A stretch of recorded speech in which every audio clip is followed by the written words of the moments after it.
our absolutely first thought for writer was Jack Thorne.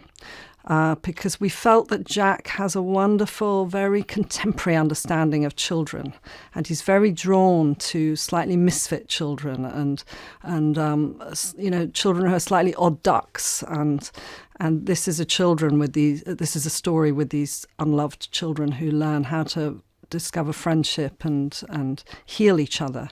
And we felt that Jack could bring a sort of psychological modernity to that. But he also writes with this lovely, vivid, spontaneous naturalism, so that you could believe in how these children were talking to each other. We also took it out of its Edwardian setting with bonnets and put it just after the Second World War.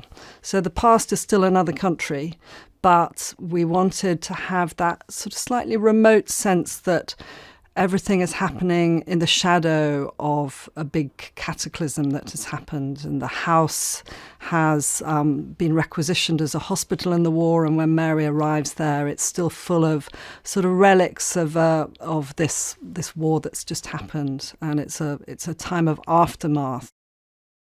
While we were doing auditions for Mary, I was doing some of the reading of Archibald's lines, and this was before Colin Firth had agreed to do it.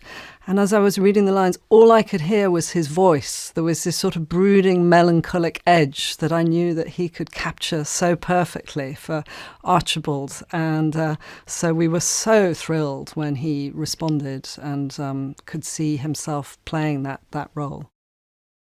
Julie Walters has such range and versatility, and I know she's going to, and we want Mrs. Medlock to be a really interesting, not just a sort of hard-nosed villain, but somebody who you feel really carries the burden of this house, and she's trying to keep it together, and she's frustrated and irritated by this child, but you want to sense a hinterland of something bigger, and Julie has such a nimble ability to switch between fierce and complex, and I know that she's going to provide an extraordinarily riveting Mrs. Medlock.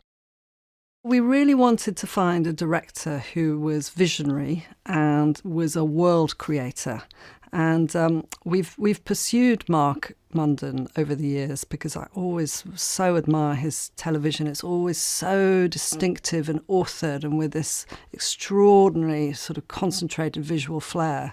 But also he always plumbs the depths of emotion with his characters. So it was this combination of the emotional truth and rigour of his work, but also the visionary,